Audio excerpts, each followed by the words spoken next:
Welcome to Bobby Owsinski's Inner Circle. I'm Bobby Owsinski, and this is a show all about music, music production, and the music business.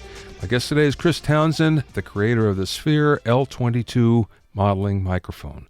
But first, virtual reality and live music seem like they're made for each other. It's a match made in heaven.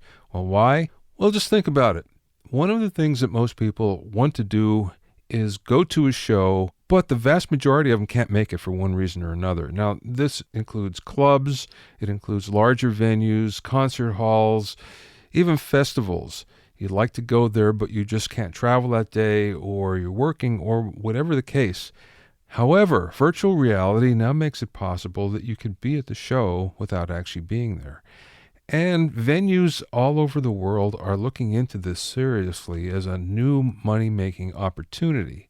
Because, just think about it, if you put the headset on and you're at the best seat of the house in front of the stage, you can look left and right and see the performers on the stage as if you were there. You look up, you can see the sound system and lighting and the ceiling. You look down, you see maybe a lighted dance floor. And if you look to your left or to your right, you see all the audience members. You look at the back, maybe you see the bar. It's as if you're there. The only downside of all this is that the audio is still a little lacking. It's still lagging behind the picture part of virtual reality. And it's funny because there are plenty of VR audio tools out there. The integration is just not there yet, but pretty soon it will be. Now, what are the downsides here? Many venues are actually afraid that this might actually cost them some ticket sales because the VR experience might be too good. It might actually preclude people from leaving their homes to go to the venue and staying at home instead. So will this affect ticket sales in the long run?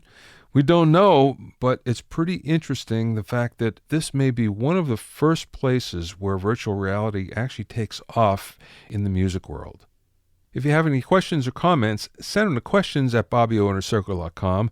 Don't forget to check out my new Music Producer Formula course, as well as my other online video courses on BobbyOwsinskiCourses.com.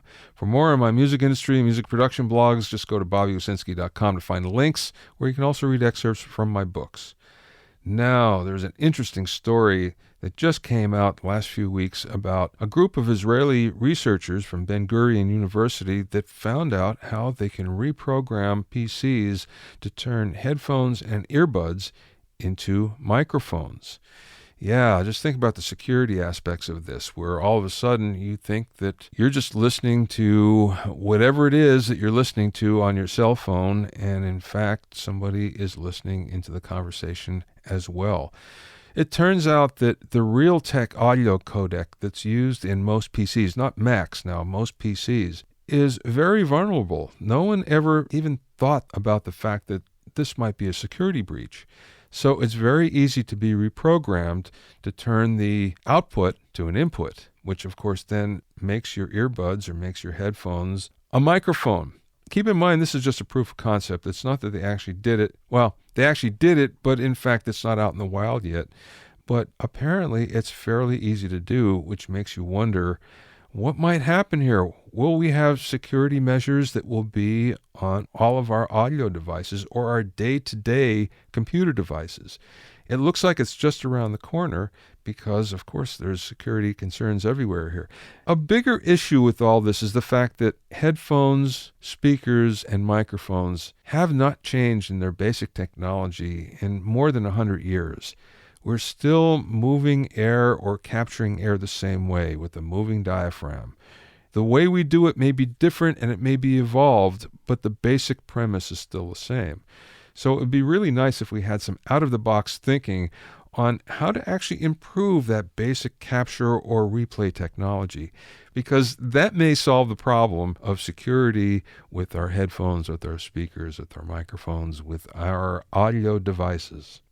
My guest today is Chris Townsend, who spent 13 years at Avid Digidesign working on the company's 11 guitar amplifier modeler and the Revibe room modeling technology. Chris headed out on his own with an idea to build a microphone that modeled the most desirable vintage mics that engineers just love, and the Sphere L22 was born. I spoke with Chris about the details of the mic via Skype from his home in the Bay Area. By the way, Chris's voice was recorded on a Sphere L22 on U47 mode. let's start at the Yeah. beginning, though. Tell me how you get into this crazy business. Um, I don't know. Do you want the long version or the short version? Long version's all right. Okay. Let's see. I was in college and, well, even before college, or I had a job programming databases for Bank of America, and I was miserable doing it. Not that it was a perfectly fine, normal job. Absolutely nothing wrong with it. But for me, I just was not interested in it. And I saw myself doing this for the rest of my life, and it scared me. And I had been interested in sound and guitar and music and all that kind of stuff. So I started programming digital signal processing, a Motorola 56K board, if that means anything to you. Yeah, it And I does. made my own guitar effects processor. And Was this when you're still in high school? at that point, it was college. Okay. I had sort of tried to do a few things in high school, didn't get real far. Were you in an engineering program in college? Yeah, so then I majored in computer engineering, and so that gave me some software and hardware. So I had some basic programming and hardware engineering, and then I got a job as a DSP programmer, working for a very small plug-in company called Arboretum Systems, and that company basically went bust pretty quickly after I joined. And so then I got a job at DigiDesign. That's really where I learned most of what I know, and was a fantastic experience, and was 13 years of my career was spent there. Wow. What was the jump from there into building microphones? Well, when I was at DigiDesign, I developed the 11 rack, or the 11 plugin, and the algorithms in that, the amp modeling technology and stuff. And we used various microphones for that, a U67, a U87. So I had spent a little bit of time experimenting with modeling guitar amps with those microphones. In that case, it's a very simple use case because the microphone is in a fixed position. You're just measuring sort of one sample. It's sort of like taking, sampling a piano and only sampling one key. So it's kind of a simple case of it. And, I started thinking, well, maybe this could be expanded. And I mean, a very, slow, not like I just overnight was just thinking that, but over time, started thinking about how microphones could be modeled in a more direct and accurate way. Okay, so that's the basic impetus for the mic, I guess. But then what pushed you over the edge to say, okay, I'm going to go for it here? Because it's a big step when you haven't been, especially with the startup, when you haven't been in that Absolutely. position. Yeah, I had been involved in, the Arboretum Systems, the company I'd originally worked for was a startup, and I had been kind of involved in some others. And I knew jumping into my own business was a pretty big can of worms and a lot of unknowns, and really not for the faint of heart, I guess you might say. But, well, part of it was at DigiDesign feeling like I had taken my career kind of as far as I could go there. I didn't really see new opportunities for me, and I like to work on new things. So when I looked at my prospects of, what I was most interested in working on, I felt like I needed to branch out. So that's what I did. And certainly, it was a big leap of faith. Okay, so let's talk about the microphone. I'm sure it's developed a lot. The idea has developed a lot since the time you began with it. Tell me the initial idea behind it and how much it's changed from right in the beginning. Yeah, a long time ago, I kind of had thoughts of, well, maybe you could use a sound field microphone, a 4-channel microphone. You could do, I mean, I had just kind of this general idea of, sound field microphones are pretty cool. Yeah. But they've had very little in the way of adoption. And, what's the reason for that? And so I started looking into some of that stuff, but concluded that, 4 channels is, too much for most applications, And so I thought, well, yeah, 2 channels is probably a pretty good balance. Gives you most of the benefits, at least in terms of modeling microphones.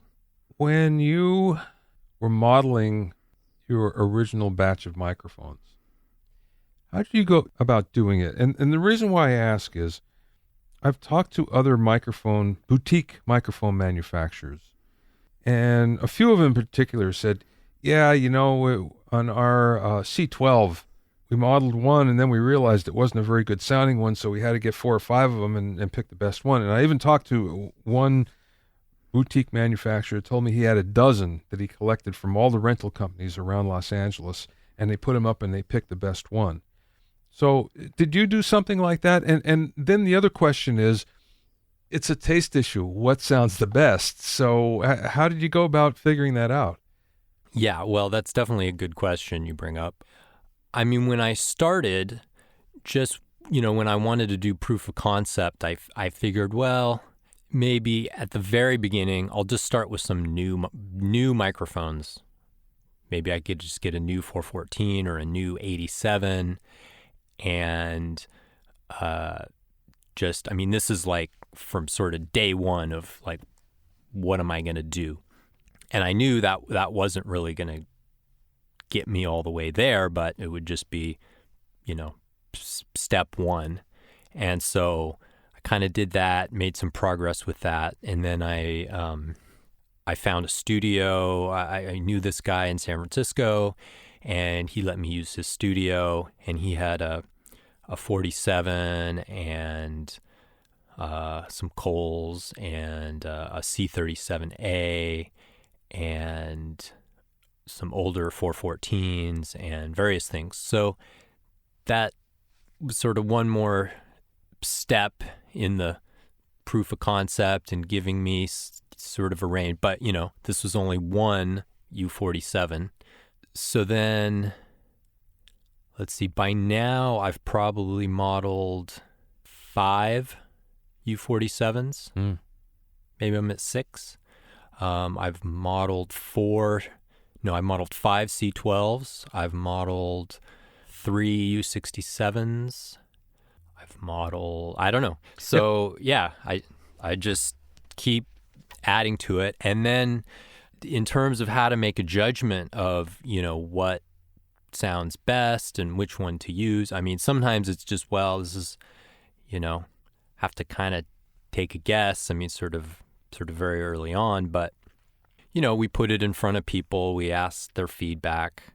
I kind of take my sort of first guess. There's, one of the 47s we modeled seemed like it just was in bad condition.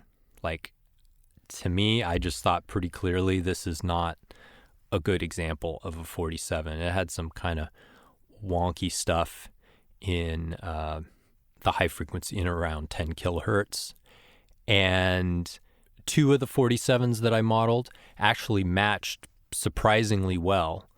And this other one really seemed like an outlier. Actually, really, the 4 that I modeled were kind of all in the same ballpark. So then the one that was the outlier, well, I'll just ignore that, or maybe it'd be fun to add as a, weird one. But yeah, just kind of go from there, get feedback on it. Yeah. But sometimes they're pretty close and doesn't matter a whole lot. Sometimes they're really different. So it just depends. Okay. So then when someone selects a model, are they only getting one model, or are they getting a sample, or they're able to select between the 4 you've modeled, for instance? How does that work? Right now, we only have one of each microphone, but certainly we're thinking about having multiple versions in the future. I'm pretty sure we'll do that. I think it helps highlight to the customer that, not every 47 and not every C12 is the same, and gives them some options. And if it happens to be a customer who has a 47 or a C12 by chance, it maybe helps them see that, well, maybe it doesn't perfectly match their 47, but you wouldn't expect it to, given the variation that there is. So, yeah, I think over time we'll just provide more options. How did you come up with the name? Sphere 1122. Oh, sorry, L22. It's L22, yeah. I came up with a big list, and my business partner, Eric, also added a lot to the list, and we just had a lot of names, and most of them were terrible, and we just started whittling it down. And Sphere was just one I was just thinking 3D and just kind of riffing off of three-dimensional, and what would be a name that was three-dimensional but just sounded cool. And yeah, so Sphere was just one that I had added to the list, and then we just slowly kind of whittled it down. And yeah, but the L22 is what I'm interested in. Does that mean it's a 22nd version? No, it means it's a 2-capsule, 2-output microphone. And it's a large diaphragm. Of course. So, there's a method to the madness. Yeah. And you can imagine that by calling it that, we have some inclination that maybe we'll have future microphones, and, a product line of some sort. Yeah. Obviously, probably a long way till we actually get that happening. Why is it 2-channel? I mean, I think it's brilliant that it's 2-channel rather than saying it's stereo, because you can have different models. Obviously, it must be more difficult to make 2 channels and more expensive, or not. I don't know. Tell me. I'm curious as how you came up with 2 channels. I mean, it uses 2 channels because that gives you a fair amount of directional and distance information about the sound field that you're recording in. If it's a single channel microphone, you have absolutely zero directional and distance information. You know nothing about distance, so you cannot model proximity effect except maybe at a single distance. And you cannot model polar patterns. I see. There's basically no way to model polar patterns with a single channel microphone. Got it. So going to 2 channels, you may have seen these older microphones. There's the Sennheiser MKH Twin, I think is one. It's a dual channel mic. And of course there's the 4-channel sound field microphones. And with those, you can change the polar pattern after you record the audio. That seemed pretty neat to me. So yeah, with 2 channels, you can synthesize different polar patterns, and you can have different polar patterns at different frequencies, which is kind of what actually happens in a real microphone. Okay, I get it. That makes perfect sense. To be a little more technical, basically the L22 microphone has a cardioid capsule on the front and a cardioid capsule on the rear, just like a traditional large diaphragm condenser microphone, such as 87. And if you sum the 2 capsules together, you end up with Omni. if you subtract the rear capsule from the front, you end up with figure 8. And by blending in different combinations, then you can synthesize kind of the whole range of polar patterns. Got it. Okay, makes sense. Is the DSP on board, or is it in the software? Or combination? So the DSP is entirely in software. That may be a, VST or AAX native plugin. It can also be running on a DSP in the UAD platform. But the microphone itself doesn't have any DSP processing. And we did that largely because it allows people to change all of these settings of the microphone after the fact, which we think is a big advantage. And so that was a lot of the impetus for that. Yeah, that makes perfect sense. And when it's paired with, say, an Apollo or something, then it becomes a pretty nice self-contained system in my mind. And there isn't really any latency concerns, and so you kind of have all that taken care of.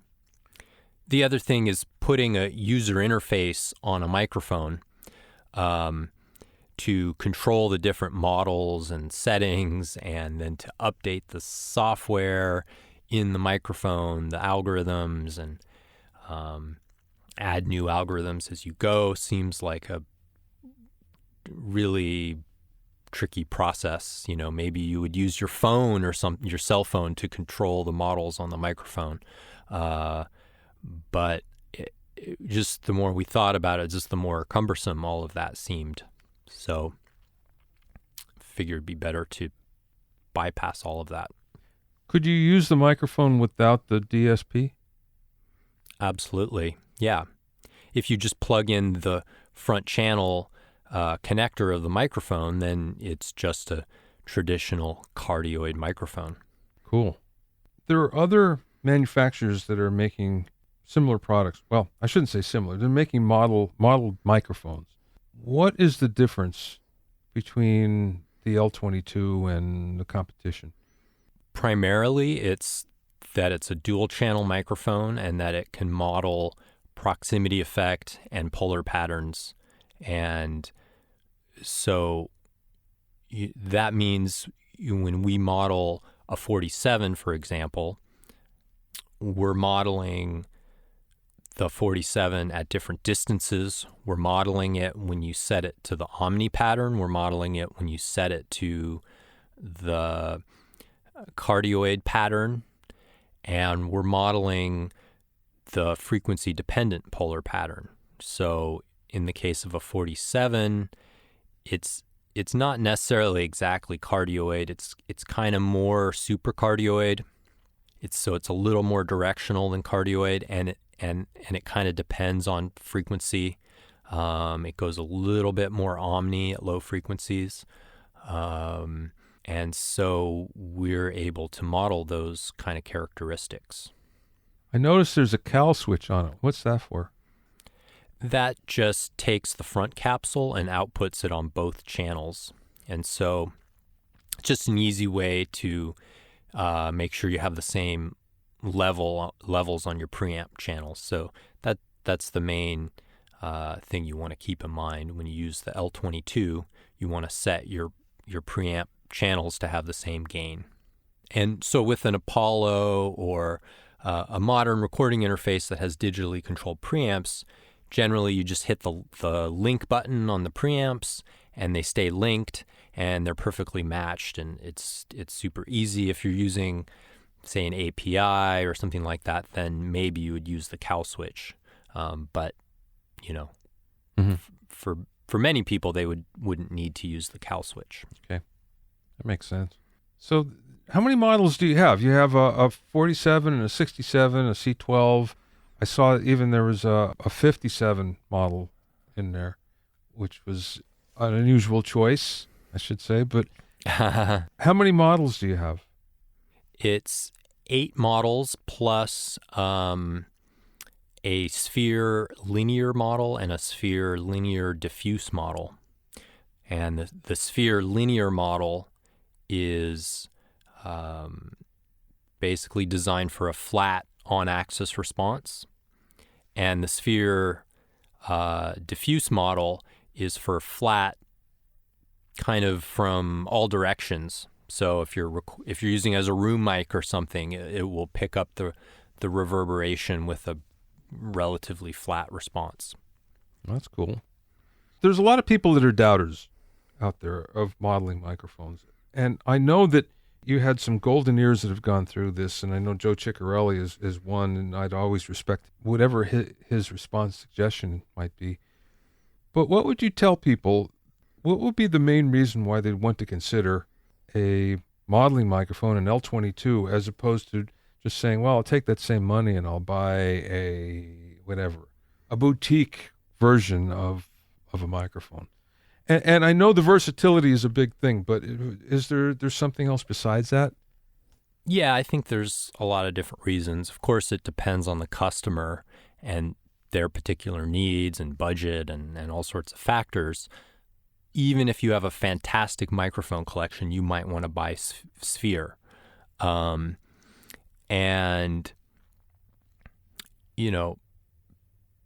being able to change your microphone type and polar pattern after the fact can be pretty cool. I think on a guitar amp, that can be pretty nice to dial in the sound. Usually people use multiple microphones on a guitar amp and then blend them together. With Sphere, you can blend multiple models together from a single microphone. So you have quite a bit of options there. Your you might be concerned about your microphones being damaged on a loud guitar amp or a kick drum or a vocalist with a lot of plosives, particularly if it's a ribbon microphone.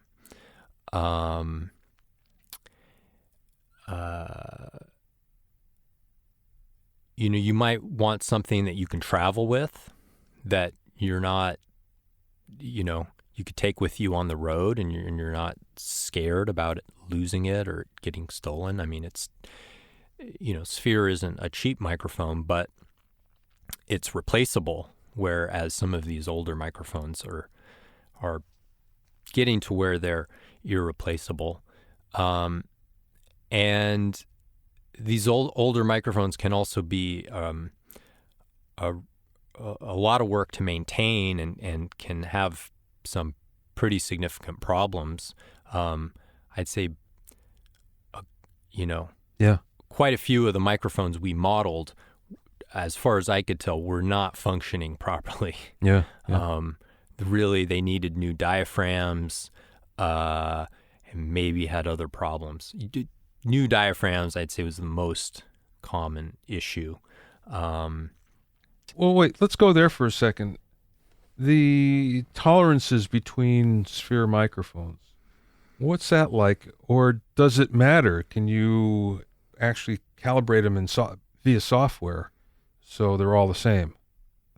Yeah, we go to quite a bit of effort in the manufacturing of the microphone to make sure that the tolerances of the L22 from microphone to microphone are accurate, so that you can use any microphone and you'll get very close to the same results. That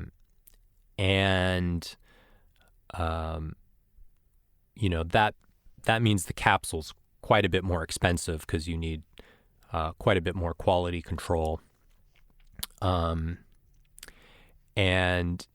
Potentially we could offer individual calibration in software. That would be at least theoretically possible. So a user could download a calibration file and then make their microphone exactly the same as the calibration reference microphone, basically. And that I think is a pretty good, when you think about this,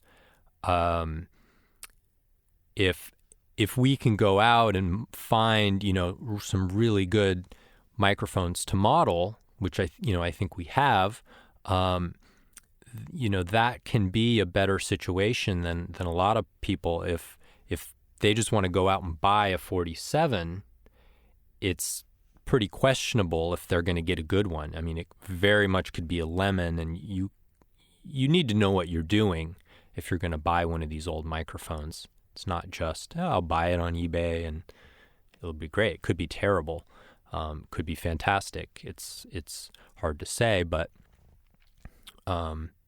with Sphere, we can go out and select kind of the best of the best, or have and as we were talking about before, we can have multiple models of the same type of microphone and offer those, and those can all be kind of,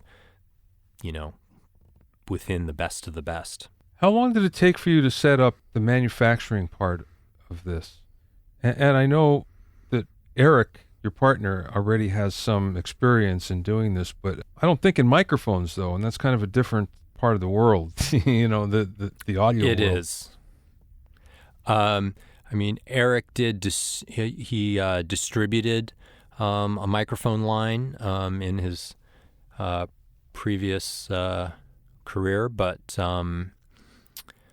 he had not done any manufacturing for that.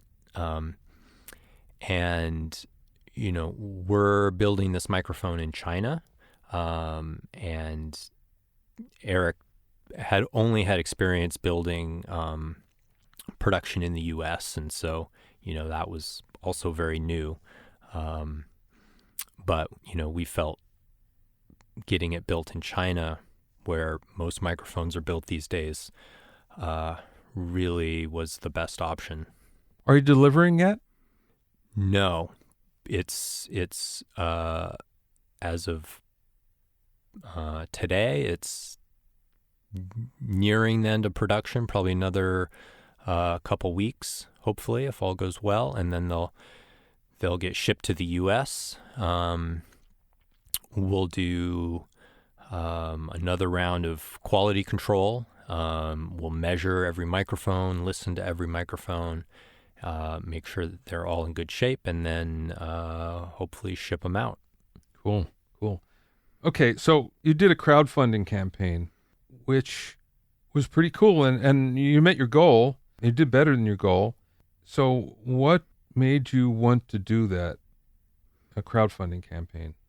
Was that something strategic? Was it? Well, let me back up for a second. A lot of companies have plenty of money in order to do what they need in manufacturing, and they do the crowdfunding campaign almost as a PR move in order to build visibility for a new product. Was that the idea behind that, or was it actually getting money for manufacturing? Well, I would say it was both of those, and also some other things. I mean, up to that point, the company was basically self-funded by me, and I didn't really want to continue doing that. We also really, we didn't know 100% how the market would respond to this product. And so, and respond to the price point, respond to kind of everything about it. And so really we wanted to make a determination of that. I mean, we felt like we had a great product, but you never know until it's, people can actually put down their money. And so, I think clearly it proved that there's a market for it, and that's a very big benefit. Yeah. The other benefit is raising the money before we go into production, because if we did a production run, without that, we'd have a pretty hard time judging how many we should make. With crowdfunding, we have much better ability to judge that. I mean, we have sort of the direct orders we get from that, but then we also have the general,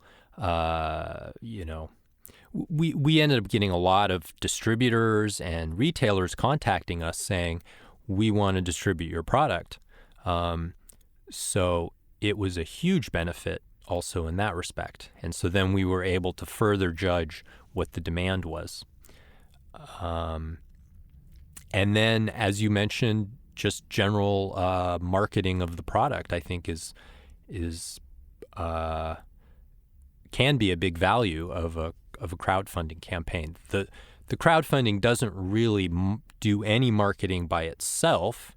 You still have to do your own marketing so that people know about the campaign, but it can give your product kind of a buzz if you do it right, and you kind of can reach out to the right sort of people. And so I would say all of those things were kind of the reasons behind it. Well, Russ Hughes was telling me that you had some significant growing pains that really were beneficial. So you took it, some early versions, into some engineers who were very blunt about what they thought, but he said that it turned out to be something that was great. How did you feel after that happened? Good. Well, you have to put all of that stuff in perspective. So I had a lot of feedback on this product and on the prototypes as I was going. So I probably built a couple dozen what I would call Frankenstein prototypes. So those are where I just took some existing microphone, fairly cheap one, and just ripped out the guts and modified it, and had something that was enough to do a proof of concept with. Not really the same microphone at all that we're shipping, but just something with 2 channels and a large diaphragm capsule and sort of the basic parameters of it. And then I could calibrate my algorithms for these prototype microphones. And so I sent them around to various recording engineers and hobbyists and just different range of people, some kind of A-list and, most not, but all sorts of different types, and got all sorts of different feedback. And some of it was very positive. Some of it was very negative. And so I had to kind of put that all into perspective, kind of see what the general trends were in terms of feedback, and kind of synthesize what I thought was the best, direction.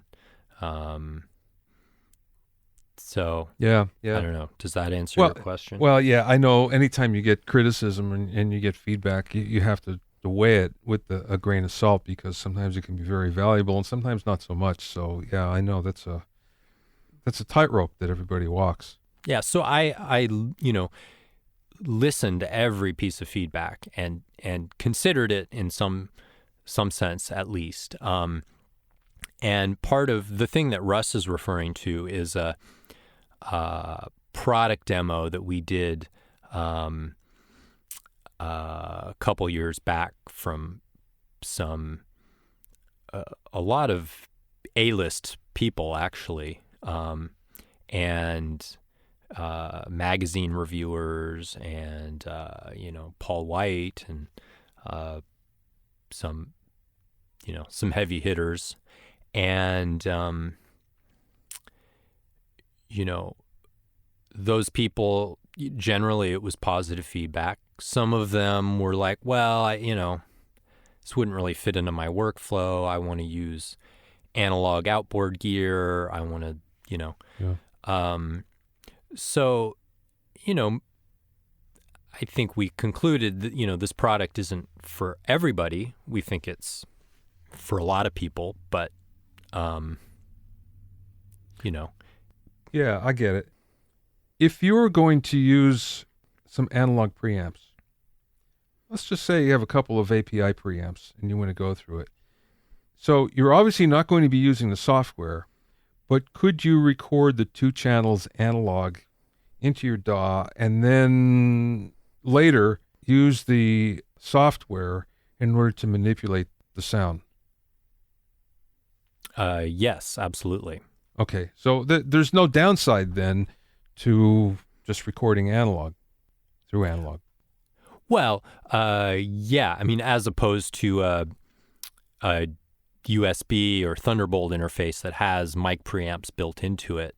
I mean, the API, you do need to adjust the gains on each channel to be equal, and we've made that as easy as possible. So that that would be the only Okay, I see. downside. I was getting the wrong impression for a while that there was a big advantage, and I guess there is an advantage, but maybe it seemed larger than it is. If you recorded through an Apollo, for instance, where you had direct control over it as you were recording, and I can see the value of that, but I can also see it's not necessary, which is a cool thing. Yeah, it really isn't. I mean, we weren't quite sure how much of an issue that kind of thing would be for people. When we've done it or watched other people use their older analog preamps with analog gain control, so far we've found that it hasn't really been a big deal, and people, it's just, Yeah. I would say it's not as big of a deal as we thought it might be. But, on the other hand, we feel like the overall best experience with our product typically is with an Apollo, but also you can have a great experience through lots of other products for sure. Got it. Okay, last question. Thank you for spending time with me today, Chris. This is great. I really enjoyed the conversation and learning more about the microphone, because I've been intrigued ever since I first saw it.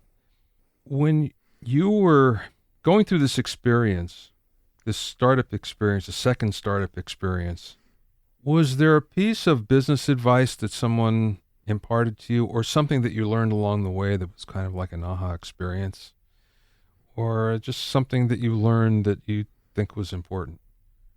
Yes. I mean, probably a number of things, but let me see if I can think of one in particular that really stands out. One thing I did is I read this book called 4 Steps to Epiphany by Steve Blank, who is a Silicon Valley entrepreneur, I guess I would say. He was involved in about 10 startups in his career. And he said 8 of them were spectacular failures. One was a moderate success, and one was a out-of-the-park home run. So that kind of gives you an idea of what the risk profile is on a Silicon Valley startup. And anyways, he came to the conclusion that the biggest reason why startups fail, and maybe I'm oversimplifying things, but is that companies don't make the right product for the right customer. I mean, that is that they're making a product and there isn't really a customer or enough customers for that product. And it may on the face of it seem like a good idea. They may be even able to find people who say, oh, that's a good idea in the abstract.